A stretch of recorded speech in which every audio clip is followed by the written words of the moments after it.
സംസ്ഥാനത്ത് തീവ്ര വോട്ടർ പട്ടിക പരിഷ്കരണത്തിനെതിരെ കേരളം ഈ മാസം 29-ന് നിയമസഭയിൽ പ്രമേയം കൊണ്ടുവരും. മുഖ്യ തെരഞ്ഞെടുപ്പ് ഓഫീസർ വിളിച്ച രാഷ്ട്രീയ പാർട്ടികളുടെ യോഗത്തിൽ SIR-നെതിരെ CPM-ഉം കോൺഗ്രസും രംഗത്തെത്തി. ബീഹാർ മാതൃക നടപ്പാക്കാനാകില്ല എന്ന് CPM പ്രതിനിധി MV ജയരാജൻ പറഞ്ഞു. 2024-ലെ വോട്ടർ പട്ടിക അടിസ്ഥാന രേഖയാക്കണമെന്ന് PC വിഷ്ണുനാഥ് ആവശ്യപ്പെട്ടു. രാഷ്ട്രീയ പാർട്ടികളുടെ യോഗം വിളിക്കുന്നതിന് മുൻപ് 5 ജില്ലകളിൽ കളക്ടർമാർ യോഗം നടത്തിയതിലും വിമർശനമുണ്ട്. ഇരട്ട വോട്ട് ചേർത്തു എന്ന ആരോപണത്തിന് പരിഹാരം SIR ആണെന്ന് മുഖ്യ തെരഞ്ഞെടുപ്പ് ഓഫീസർ രത്തൻ യു ഖേൽക്കർ യോഗത്തിൽ വിശദീകരിച്ചു. ലഭിച്ച അനുബന്ധ രേഖകൾ അത് ബീഹാറിലേതാണ്. ബീഹാർ മാതൃകയൂടെ നടപ്പാക്കാനാണെങ്കിൽ അത് നമുക്കൊട്ടും യോജിക്കാൻ കഴിയില്ല. 65 ലക്ഷം വോട്ടർമാരെ, നിലവിലുള്ള വോട്ടർ പട്ടികയിൽ പേരുള്ളവരെ, ഇലക്ഷൻ കമ്മീഷന്റെ ID കാർഡ് ലഭിച്ചവരെ അവിടുന്ന് പുറത്താക്കാനായിരുന്നു നീക്കം. ഇപ്പോൾ ഇത് നടപ്പിലാക്കുന്നതിന് പ്രായോഗികമായ പ്രശ്നമുണ്ട്. ലോക്കൽ ബോഡി ഇലക്ഷൻ വന്നു നിൽക്കുകയാണ്. ഇനി നമ്മൾ അതിനകത്ത് നിങ്ങൾ പറഞ്ഞ ഒരുപാട് കാര്യങ്ങളിൽ ഫ്യൂച്ചറിലേക്കാണെങ്കിലും വെക്കാനുള്ള നിർദ്ദേശം ഒരു കാരണവശാലും 2002-ലെ 23 വർഷം പഴക്കമുള്ള വോട്ടർ പട്ടിക ബേസ് ഡോക്യുമെന്റ് ആക്കരുത്. അതിന് ഏറ്റവും അവസാനത്തെ വോട്ടർ പട്ടിക ബേസ് ഡോക്യുമെന്റ് ആക്കണം എന്നതാണ്. ഇത്രയും കാര്യങ്ങളാണ് ഞങ്ങൾക്ക് ഇതുമായി ബന്ധപ്പെട്ട് പറയാൻ.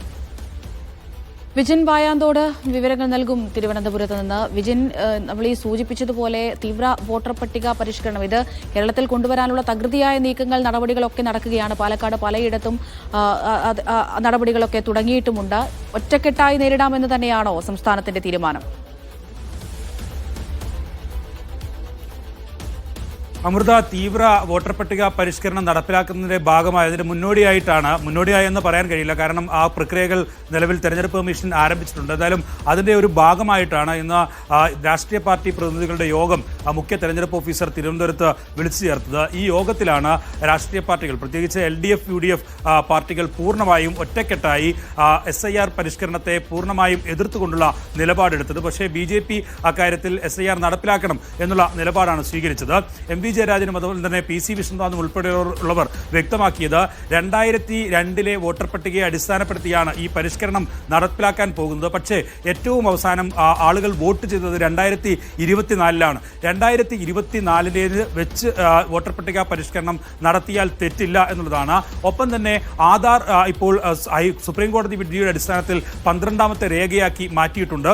അതിനൊപ്പം കേരളത്തിൽ പ്രത്യേകിച്ച് അത് റേഷൻ കാർഡ് കൂടി ഉൾപ്പെടുത്തണം എന്നുള്ളതാണ്. മറ്റ് സംസ്ഥാനങ്ങളിലേത് പോലെയല്ല, കേരളത്തിൽ എല്ലാവർക്കും റേഷൻ കാർഡ് ഉൾപ്പെടെ ഉള്ളതാണ്. അതുകൊണ്ട് തന്നെ അതും ഒരു രേഖയാക്കി മാറ്റണമെന്ന ആവശ്യവും ഈ മുഖ്യ തെരഞ്ഞെടുപ്പ് ഓഫീസർക്ക് മുന്നിലേക്ക് ഈ രാഷ്ട്രീയ പാർട്ടികൾ വെച്ചിട്ടുണ്ട്. ഒപ്പം തന്നെ ബീഹാറിലേതിന് സമാനമായ നിലയിൽ ആളുകളെ വോട്ടർ പട്ടികയിൽ നിന്ന് പുറത്താക്കാനുള്ള നീക്കമാണ് നടക്കുന്നതെങ്കിൽ അത് അംഗീകരിക്കാൻ കഴിയില്ല എന്നുള്ളതാണ്. എന്തായാലും ഇക്കാര്യത്തിൽ SIR നടപ്പിലാക്കരുതെന്ന് ഏകകണ്ഠമായി BJP ഒഴിച്ച് ഉള്ള പാർട്ടികളൊക്കെ ആവശ്യപ്പെടുമ്പോഴും ഏതെങ്കിലും തരത്തിൽ അങ്ങനെ നടപ്പിലാക്കുന്നുണ്ടെങ്കിൽ അത് 2024-ലെ വോട്ടർ പട്ടികയെ അടിസ്ഥാനപ്പെടുത്തി വേണം എന്നുള്ള ആവശ്യമാണ് നിലവിൽ രാഷ്ട്രീയ പാർട്ടികൾ യോഗത്തിൽ വെച്ചത്. ഒപ്പം തന്നെ തദ്ദേശ തെരഞ്ഞെടുപ്പിന് മുമ്പ് ഇങ്ങനെയൊരു വോട്ടർ പട്ടിക പരിഷ്കരണത്തിലേക്ക് പോകരുത്. കാരണം 2 മാസം മാത്രമാണ് ഇനി തദ്ദേശ തെരഞ്ഞെടുപ്പിന് ബാക്കിയുള്ളത്. ഒരുപക്ഷെ 2 ആഴ്ചക്കുള്ളിൽ തന്നെ അതിന്റെ നോട്ടിഫിക്കേഷനും നടപടികളും ഒക്കെ ആരംഭിക്കാൻ പോവുകയാണ്. അങ്ങനെ ഒരു സാഹചര്യത്തിൽ ഇത്തരത്തിൽ ഒരു തീവ്ര വോട്ടർ പട്ടിക പരിഷ്കരണത്തിലേക്ക് പോകരുത് എന്നുള്ള നിലപാടാണ് CPM-ഉം പ്രത്യേകിച്ച് കോൺഗ്രസും എടുത്തിട്ടുള്ളത്. അതിലാണ് ഇക്കാര്യം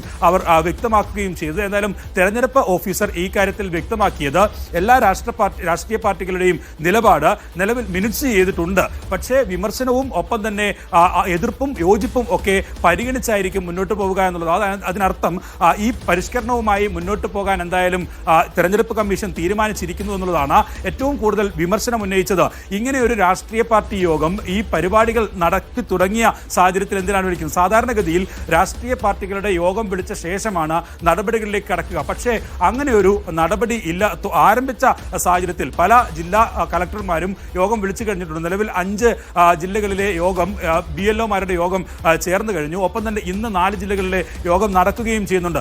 അങ്ങനെ ഈ നടപടികളിലേക്ക് പൂർണ്ണമായും കടന്ന ശേഷം എന്തിന് രാഷ്ട്രീയ പാർട്ടി യോഗം എന്നുള്ള ചോദ്യമാണ് രാഷ്ട്രീയ പാർട്ടികൾ ഉന്നയിച്ചത്. പ്രത്യേകിച്ച് CPM-ഉം കോൺഗ്രസും ഉന്നയിച്ചത്. അങ്ങനെ ശക്തമായ വിയോജിപ്പാണ് നിലവിൽ ഈ തീവ്ര വോട്ടർ പട്ടിക പരിഷ്കരണത്തിനെതിരെ CPM-ഉം കോൺഗ്രസും ഒപ്പം തന്നെ LDF UDF കക്ഷികളും രേഖപ്പെടുത്തിയത്. പക്ഷേ BJP വ്യക്തമാക്കുന്നത് തീവ്ര വോട്ടർ പട്ടിക പരിഷ്കരണം വേണം, അത് ഈ കൂടുതലായി ഇരട്ടിപ്പും ഒപ്പം തന്നെ മരണം സംഭവിച്ചും ഒക്കെ ഉള്ളവർ വോട്ടർ പട്ടികയിൽ ഉൾപ്പെട്ടിട്ടുണ്ടെങ്കിൽ അതിനെ പൂർണ്ണമായും ശുദ്ധീകരിക്കാൻ കഴിയുമെന്നുള്ള നിലപാടാണ് എടുത്തത്. എന്തായാലും ഈ മാസം 29-ാം തീയതി നിയമസഭ വീണ്ടും ചേരുമ്പോൾ അതിൽ ഈ SIR-നെതിരെ പ്രമേയം പാസാക്കാനാണ് സംസ്ഥാന സർക്കാർ തീരുമാനിച്ചിട്ടുള്ളത്. അക്കാര്യം മുഖ്യ തെരഞ്ഞെടുപ്പ് ഓഫീസറെ MV ജയരാജൻ തന്നെ അറിയിക്കുകയും ചെയ്തു യോഗത്തിൽ. അമൃത. ശരി, വിജയൻ വായാന്തോടാണ് വിവരങ്ങൾ നൽകിയത്.